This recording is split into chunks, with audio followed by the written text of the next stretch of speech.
কোরআন মুসলমানদের কাছে যতদিন থাকবে, মুসলমানদের বিরোধী যুগ যুগ ধরে হয়ে আসছে এবং কিয়ামত পর্যন্ত হবে, কিন্তু তারপরও মুসলমানদেরকে শেষ করতে পারবে না, কোরআনকে শেষ করতে পারবে না। আমি দুনিয়ার জমিনে বলবো, আমার ভারতবর্ষের জমিনে বলে যাই, এখানে ইউটিউব চলছে, সবাই দেখতে পাচ্ছে। আজকে গোটা ভারতবর্ষের জমিনে মুসলমানদের অস্তিত্ব হারিয়ে দেওয়ার জন্য, মুসলমানদেরকে বিলীন করে দেওয়ার জন্য, মুসলমানদেরকে মিটিয়ে দেওয়ার জন্য, মুসলমানদের কোরআনকে মিটিয়ে দেওয়ার জন্য আজকে মুসলমানদেরকে একাধবার একাধ রকমের কায়দা করে শায়েস্তা করার চেষ্টা করছে, কিন্তু পাচ্ছে না, পারবে না। তার কারণ কখনো মুসলমানদের মসজিদ, মাদ্রাসা, মারকাজ, খানকা, কবরস্থান, ঈদগাহ, গোরস্থান কেড়ে নিতে চাইলো, পারলো না। কখনো এনআরসি এম্পিয়ার করে মুসলমানদেরকে বাদ দিতে চাইলো, পারলো না। আবার তাদের কি করলো, এসআর করে মুসলমানদেরকে দেশ থেকে বের করে দিতে চাইলো, বলে আর 1.5 কোটি 2 কোটি 2.5 কোটি মুসলমান ঢুকে দেশটাকে দখল করে নিল। এসআর করতে গিয়ে আল্লাহর কি কুদরত, 58 কোটি, একে বলে 58,20,808 জন মানুষকে বাদ দেওয়া হলো, কিন্তু বাদ দিতে গিয়ে দেখলো 98% হলো যারা মুসলমানদেরকে গলা ধাক্কা দিয়ে বের করে দিতে চেয়েছিল। রোহিঙ্গা বলেছিল, যারা 1.5 কোটি 2.5 কোটি ঢুকে গেছে বলেছিল, আল্লাহর কি কুদরত, তাদের নামগুলাই বাদ হয়ে গেল।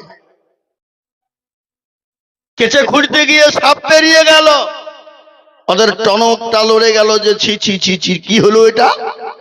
আমরা মনে করলাম যে মুসলমান বাদ যাবে, কিন্তু বাদ তো গেল না।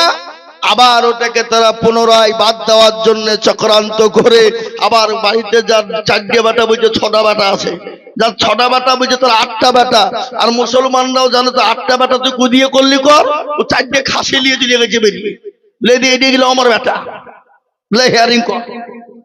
কি বুঝলেন? মুসলমানদের ডকুমেন্টস নাই, কি ডকুমেন্টস নেবে? কবর থেকে মাটি তুলে নিয়ে চলে গেছে, এই যে মাটি লিখে দিয়ে এনে ভর ভরে চেক কর। এটা আমি আপনাদেরকে বলতে চাইছি বন্ধু, আজকে তারা মুসলমানদের 2002 সালে ডকুমেন্টস চাই কেন? তারা যদি মনে করে আরো পেছনের 20 বছরের ডকুমেন্টস চাই নেব, তো আল্লাহর রহমত করে মুসলমানরা দেওয়ার জন্য প্রস্তুত আছে না নাই? জোরে বলুন, আছে না নাই? খালি যদি বলে ও ডকুমেন্টস আমরা নেব না, তোদের বাপ দাদা, তার দাদা, পোত দাদা, অমুক দাদা, তমুক দাদা দিয়ে দেখা, তো যাদেরকে আমরা মাটি দিয়েছি এই দেশে, এই গ্রামে, এই কবরস্থানে, তো তাদের হাড়গুলা তো পচেনি, মাংস পচে গেল, হাড় তো আছে না নাই? কি মনে করেন আপনারা? হাড়গুলাকে নিয়ে গিয়ে যদি ডিএনএ চেক করি, তো বলে দিবেন এরা কোথাকার প্রোডাক্ট? বলবে না? বলবে না? কিন্তু আমরা যদি প্রশ্ন করি যে তোদের বাপ দাদা, তার দাদা, পোত দাদা যারা চলে গেছে দুনিয়া থেকে, তাদের হাড়গুলা লিয়াই, আমরা ডিএনএ চেক করে দেখবো এরা কোথাকার মালতা। ওদের ক্ষমতা আছে? দেওয়ার ক্ষমতা আছে কি? নো, তাদের ক্ষমতা নাই, তো দিবে কোথা থেকে? তারপরেও যদি বলে যে না নেবো না, তোদের আরো কি ডকুমেন্টস নিবি বল? আরো ডকুমেন্টস আমাদের আছে, আছে না নাই? যদি বলে কি ডকুমেন্টস?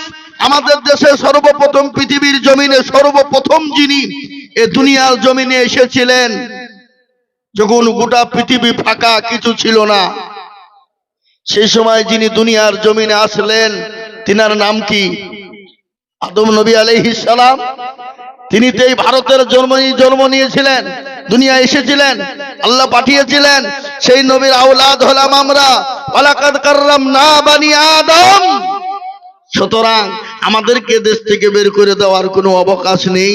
আজকে তোমরা বিভিন্ন কায়দা কৌশল করে বের করে দিবা, আরে আমরা হলাম এই দেশের জন্ম, এই দেশে আমাদের সব, আর আমাদেরকে বলছে বিদেশি, আর যারা বিদেশি তারা এই দেশে এসে হয়ে যেতে স্বদেশী। বলুন আদবানির বাড়ি কোথায়? পাকিস্তান।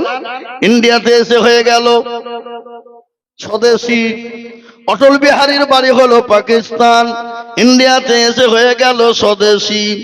সোনিয়া গান্ধীর বাড়ি হলো ইটালি, দুনিয়া আপনার ইন্ডিয়াতে এসে হয়ে গেল স্বদেশী।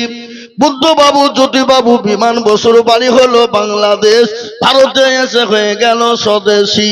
মিঠন বাবু, কুমার শানুর বাড়ি হলো বাংলাদেশ, ভারতে এসে হয়ে গেল স্বদেশী। প্রণব বাবু অধীর বাবুর বাড়ি হলো বাংলাদেশ, ইন্ডিয়াতে এসে হয়ে গেল স্বদেশী, আর আমরা ইন্ডিয়াতে জন্ম নিয়ে আমরাই নাকি বিদেশী। সিংহটার ভিতরে আলো ঢুকলো কি করি বাবা? আলো ঢুকলো কি করে? আজকে জগতালয় দরদে মুসলমান, আজ তারা দেখছে মুসলমান দেশকে রাজত্ব করবে, মুসলমানদের দেশটাকে নিয়ে নেবে। আমি আজিজুল হক বলে দিয়ে গেলাম, ইনশাল্লাহ এটা 2025 চলছে 26, আগামী 2030 থেকে 35 সালের ভিতরে ভারতবর্ষে মুসলমানদের প্রধানমন্ত্রী হবে ইনশাল্লাহ। হবে, ইনশাল্লাহ হবে। আজকে আমি বলবো, তোমরা যত এরকমের কায়দা করো, কৌশল করো, যেরকম তোমরা ইচ্ছা করো, ইসলামকে মেটাবা, কোরআনকে মেটাবা না। ইসলামের মালিক দুনিয়ার কোন কলিমুদ্দিন সলিমুদ্দিন নয়, কোরআনের মালিক দুনিয়ার কোন কলিমুদ্দিন সলিমুদ্দিন নয়। কোরআনের মালিক হলেন আল্লাহ, ইসলামের মালিক হলেন আল্লাহ। ফেরাউন চেয়েছিল পারেনি, নমরুদ চেয়েছিল পারেনি, আবু জাহেল আবু লাহাব উতবা সাইবা পারেনি। এই যুগের বেঈমানেরা হাজার চেষ্টা করলেও তারা কোনোদিন পারবে না।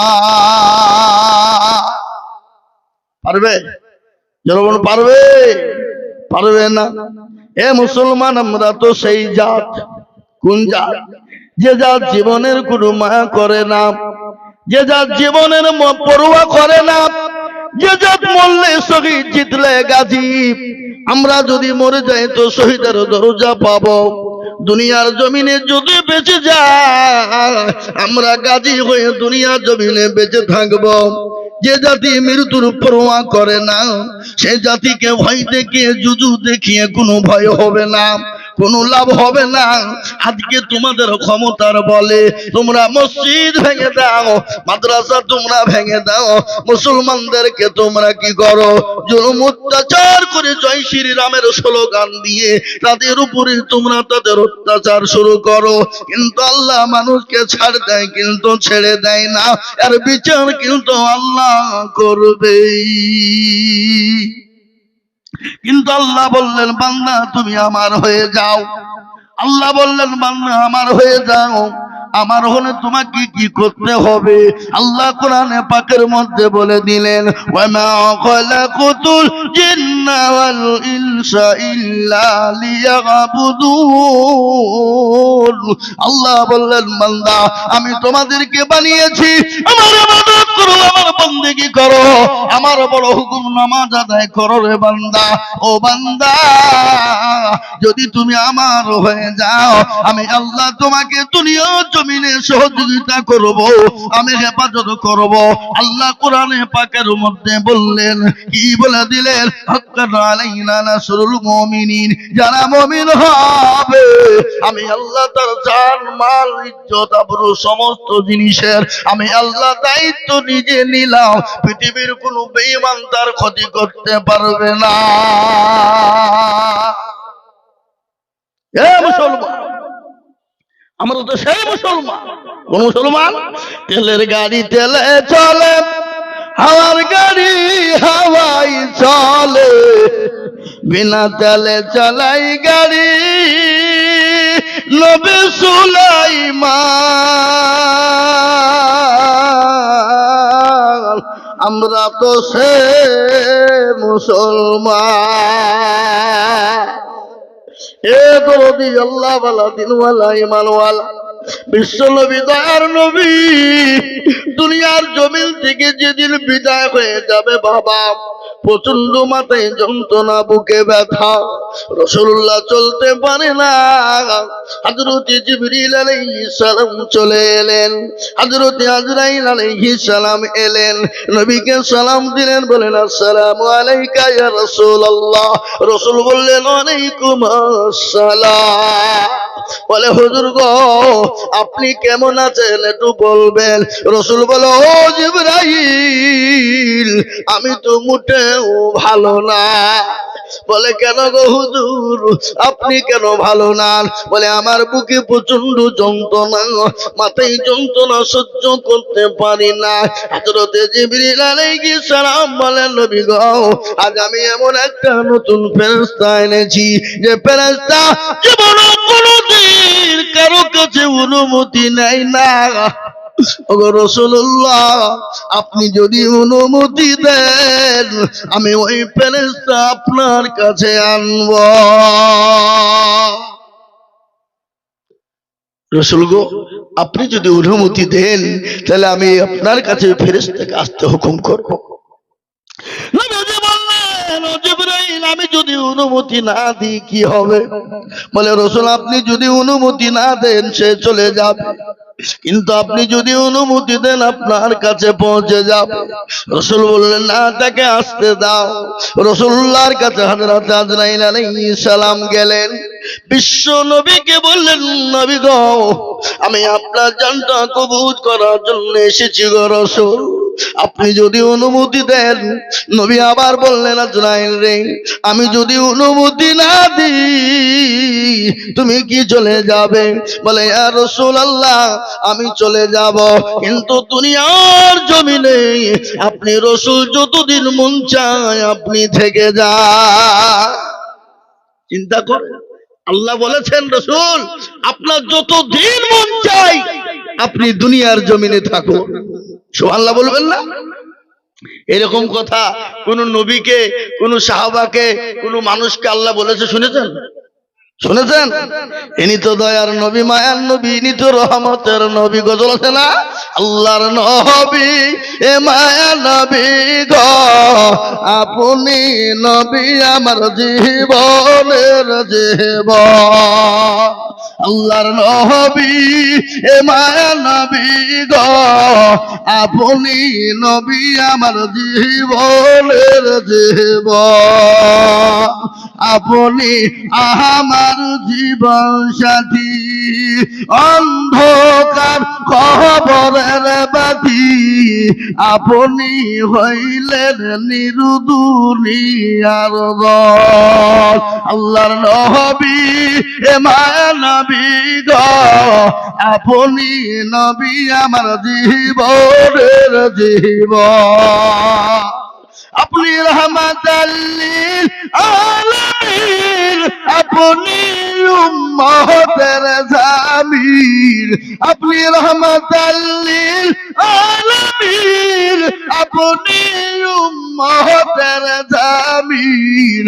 আপনি হইলেন গুনাহগার উম্মতের আপনজন।